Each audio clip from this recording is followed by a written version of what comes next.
Good afternoon. Welcome back to Mapp Consulting, a podcast that is designed for those who support early education.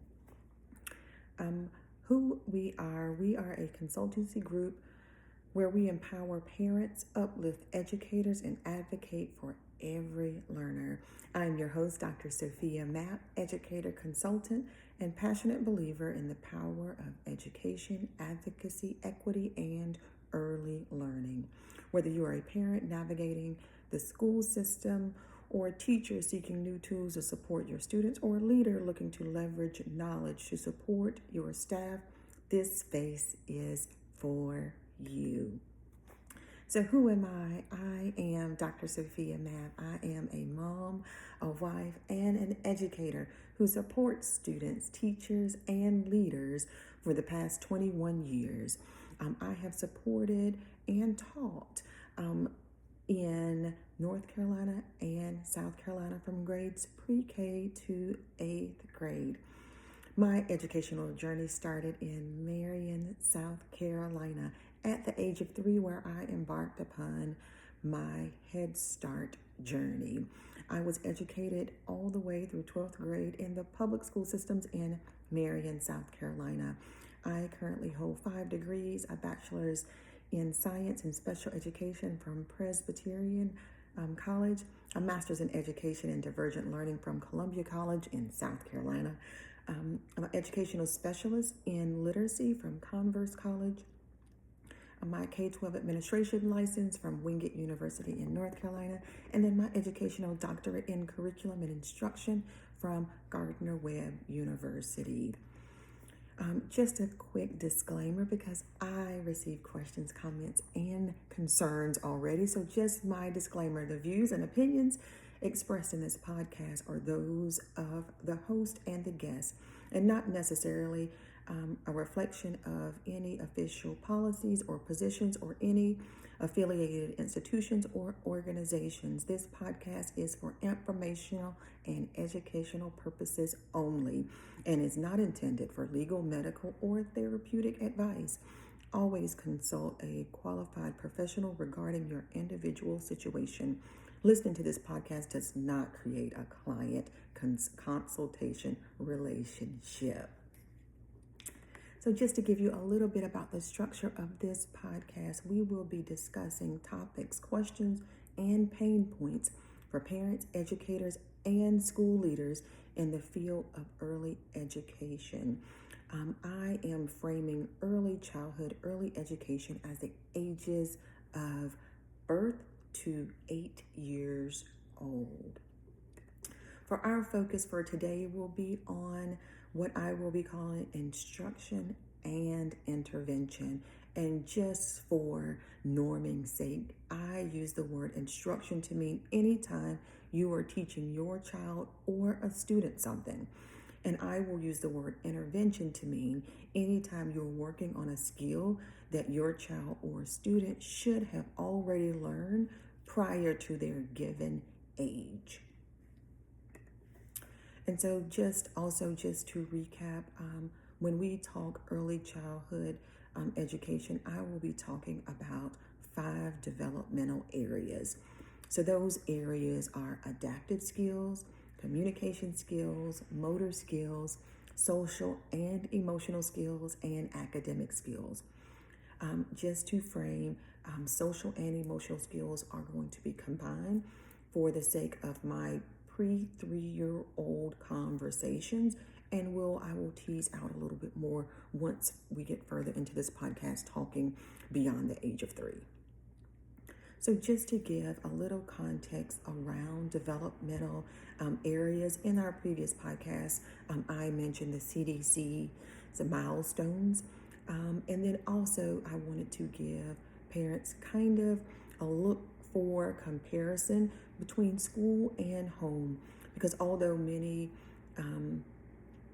students may only be at home, or many children may be in both realms, I like to give perspective to parents to understand that yes, these are the same developmental areas, but they look a little bit different and mean something a little bit different once your child enters into that school realm. And I am using school as to refer to all centers that your child may be engaged in. Home centers, um, public centers, private centers, just centers in general, just because once they cross um, that threshold to a center, centers have various licensing laws, restrictions, and things that they have to adhere to. So, therefore, the vantage point and perspective can be different. It will also be different too if your school center embarks upon an outdoor philosophy or indoor learning philosophy or a combination of them both. I will not, for the sake of this podcast, be getting into those differences per se, but yet sharing perspective so that parents are aware of how milestones can look a little bit different. So the example that I would like to share with you guys today is a 2-year-old child's example. So thinking parents, when I am thinking about adaptive skills in your home, I'm thinking or talking about your child's ability to wash themselves, feed themselves with and without assistance. When we're thinking about from a school perspective, yes, we're thinking about feeding because there are meal times within a school. Most schools have about 3 if your child is there all day. But also looking at the perspective from washing. No, we're shifting from tub washing to hand washing and that skill set and what level of support that your child needs to complete washing their own hands independently or with support. Parents, when I'm thinking about communication skills, from a home perspective, I want you thinking about at the age of 2, is your child using 2-word phrases? Not can they say 2 words, but are they saying my toy, blue dog, big dog? Are they putting together those 2 phrases? Just to give you love, my speech pathologist, I know that I am going to oversimplify or I am oversimplifying some things, but this is just for norming purposes to talk about milestones. And then also with thinking communication skills within the home, can your babe follow directions? If you say, hey, go get your shoe and come back. Can they do those steps? Those are the receptive communication skills. And then thinking through school perspective, yes, still following those directions, line up, go to the carpet, have a seat, those perspectives as well. But also in the school perspective, they are reading stories. Kids are asking and answering questions about a book that is read. From the perspective of motor skills from home, can your child go up steps, not climbing alternating seats, but alternating feet? But can they step up stairs? If you are taking a walk to the park, can they go down the curb just fine? Are they picking up a crayon to color on paper? Are they holding it with their whole fist? Are they holding it with just their pincer? Like all of those are motor skills that you can work on at home. Are they picking up a spoon with their fist, or are they holding it with fewer fingers? From a school perspective, we are looking at that grasp on the crayon. We are looking at is she scooping the food with a spoon versus palming it with their hand and eating it? Are they stepping up steps? There may be steps to go to the sink to wash their hands. There may be steps on the playground. We're looking at that movement as well from the school perspective. Thinking through social and emotional skills. How does your child engage with you as an adult? How are they engaging with their siblings or friends in the community? Are they attempting to play with them, or are they playing by themselves? Do they notice when another kid gets upset? Do they notice when you get upset? What do they do when you are upset? From that perspective, these are almost identical for the school perspective. We are looking at how they are navigating their emotions. Are they looking at you for approval or disapproval when they do something? thinking about all those social emotional skills. And then academics, yes, academics can be worked on at home. You can do those things. Can they identify things? If you say, hey, go get your flip-flop versus shoe, do they know that difference? Are they playing with toys the way that toys were designed for? Are they pretend feeding a baby because babies eat? Are they putting food on a plate to pretend to eat? Like, all of those are pre-academic skills to think through how kids are engaging in play, which will turn into those academic skills later. So just to give perspective on that's what that CDSA milestone will look like at a 2-year-old level, comparing home and school perspective. I'm still looking at that same perspective. I would be remiss if I did not say understanding parents. We go into school with sometimes a differing view than what the educator is going in. Are you going in with your 2-year-old thinking, I just want her to play with friends? Whereas, yes, that is important to educators, but it's also like, is she identifying more words? Is her vocabulary increasing? So sometimes going into it, parents, I wanted to be aware, or educators to aware, that we are looking at the same child, but sometimes we have different wants and desires to obtain. So it is very key and important that teachers, you are sharing this with parents, and parents, you are sharing this with teachers. Because parents, if you're coming in to a school scenario saying, I just want Sophia to play, academics will come later. That is not my focus. Not to say that the center will be able to shift completely, but they will be able to understand and meet your needs or not, based upon the various perspectives. Also, I want it to be clear that understanding parents, just to share, sometimes teacher perspectives are different because they have to engage with multiple kids. Yes, your baby is the most precious thing to you, as well as precious to the teacher, for understanding they have a ratio. They might have 9 other students that they have to engage with, where that is just your pride and joy in your only baby. So think through, school and home will look different because of the different focal points, as well as the ratio to adult and students. Yes, we are, as educators, supervising kids at that level, but no, we are not and cannot do it to the same level that you do at home with your only child. So just wanted to share that perspective and to know how things could be slightly different. So also I wanted to note and share with parents as well as teachers, is to understand that sometimes we get into our groove, and sometimes we are using terms that might not be super parent friendly. So parents, please know, anytime that anybody, educator, teacher, director, assistant, anytime someone engages you with something and says something that you don't understand, smiling and nodding is not the way to go. It is stating, I don't understand what you mean.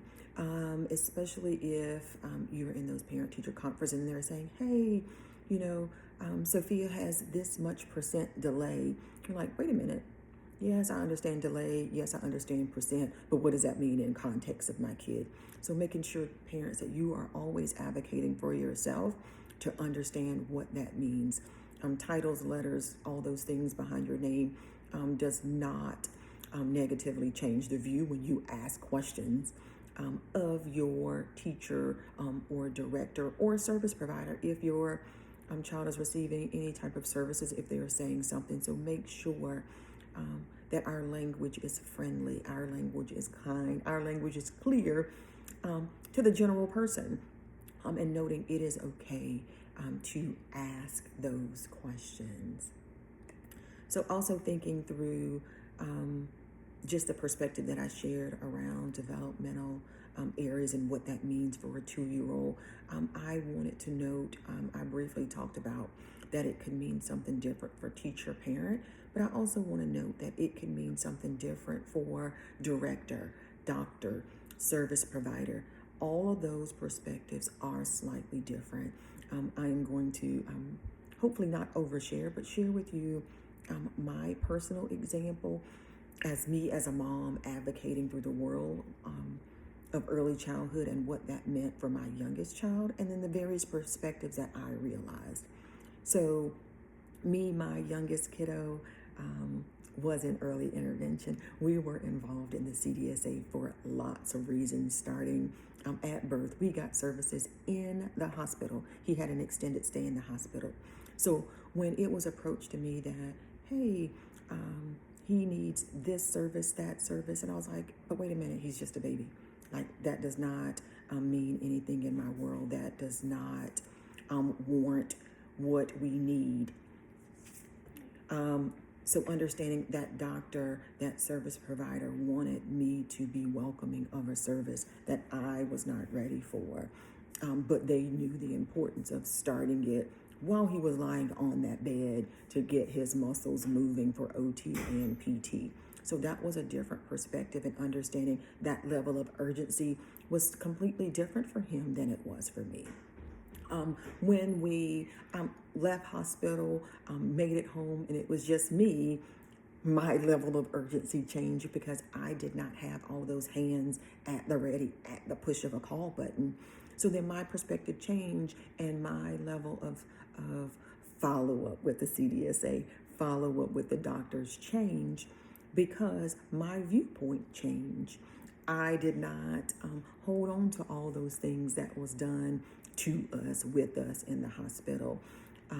So then therefore it changed. But once he was with me at home for those 2 years, my perspective changed when he went to school.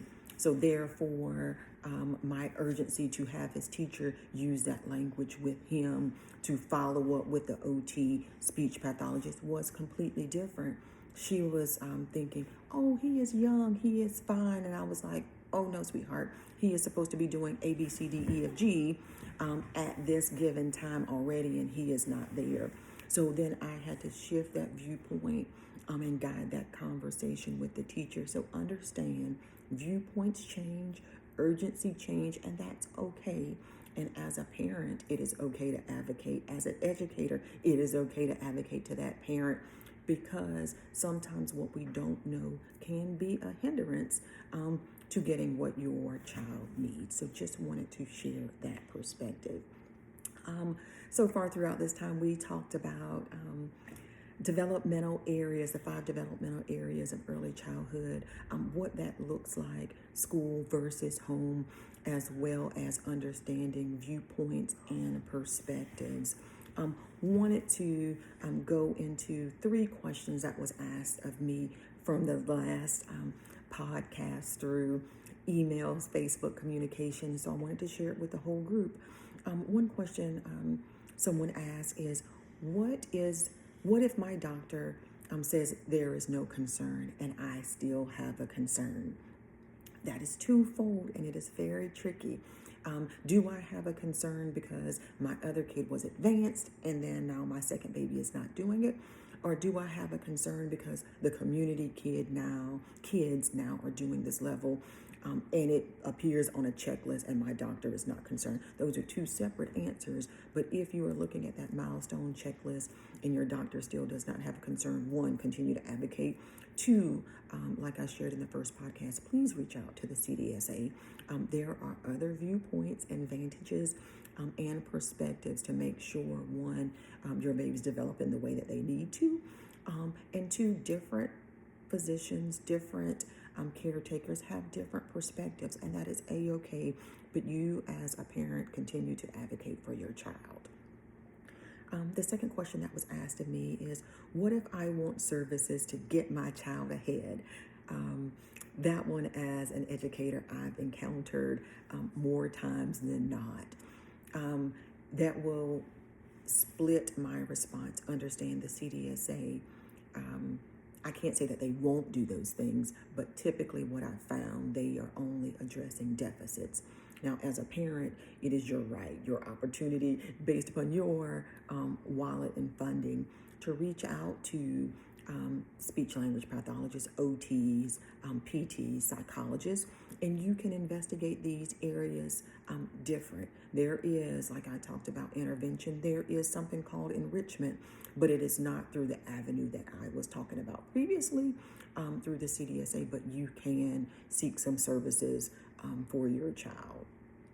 And the third question I got asked is my child learning at daycare, or are they just playing? And for that parent, it definitely made me smile because I had this question with my husband, who was not an early educator, but was like, they're just playing. I went and he was playing. The teacher, they were just on the floor playing, but I want you to rest assured, parents, or to know parents, that in early childhood thinking, those 0 to 3 years, learning comes through play. It is not the sit and get that I hope that not many older kids are getting, but it is not that mentality of putting a worksheet, a coloring sheet in front of a kid, but that learning is happening through play.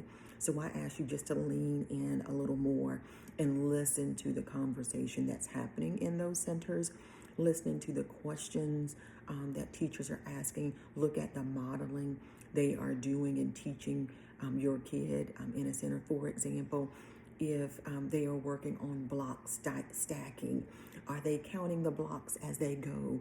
Are they changing your kid's grip from holding it with 2 fingers versus holding it with their whole hand? Are they teaching the skill of lining it up so it can get tall? But there are lots of teaching aspects that go on in play. And I just wanted to urge, if you ever go to your center and they have your 2-year-old just sitting at a table with sheets, coloring a picture or tracing letters, I hope there are some red flags that go off. Not to say that they won't do some of those things, but just to say that that should not be the vast majority of their time. As an early childhood education, I believe in the power of learning through play. But parents, thank you for those questions that you posed previously. I will continue to spend some time during the next podcast answering any questions that did arise in the previous week's session. Just to recap, I want to let you know that I am Dr. Sophia Mapp. I am a part of SMAP Consulting Group, and we support centers with coaching, teachers with providing professional development. Also, we provide parents with navigating the school world as well as the early intervention world. We do not, I want to give a caveat, it was reached out to us that we do not help you pick which center is best. Like in this area, which one would you go to? Not to say that we will pick a center for you, but we do support you with identifying key things to notice and questions to ask so that you make the best choice for your child, be a home-based center, private or public center. We want to make sure our parents are informed. If you would like to reach out to us, you can email me at drslmapp@gmail.com. That is dr.slmapp@gmail.com. And just in closing, that is it for today. We wanted to focus on understanding what instruction and intervention means and what the 5 developmental areas look like in the home setting versus a school center setting. So thank you for taking the time to listen and view today's episode with SMAP Consulting Group. I am Dr. Sophia Mapp. Thank you for spending your time with us. Remember, every child and parent deserves a champion, and every voice in education matters, especially yours. If you found today's conversation helpful, be sure to subscribe, leave a review, ask a question, share this episode with someone who needs to hear it. Until next time, keep advocating, keep growing, and keep stepping a little higher. Thanks.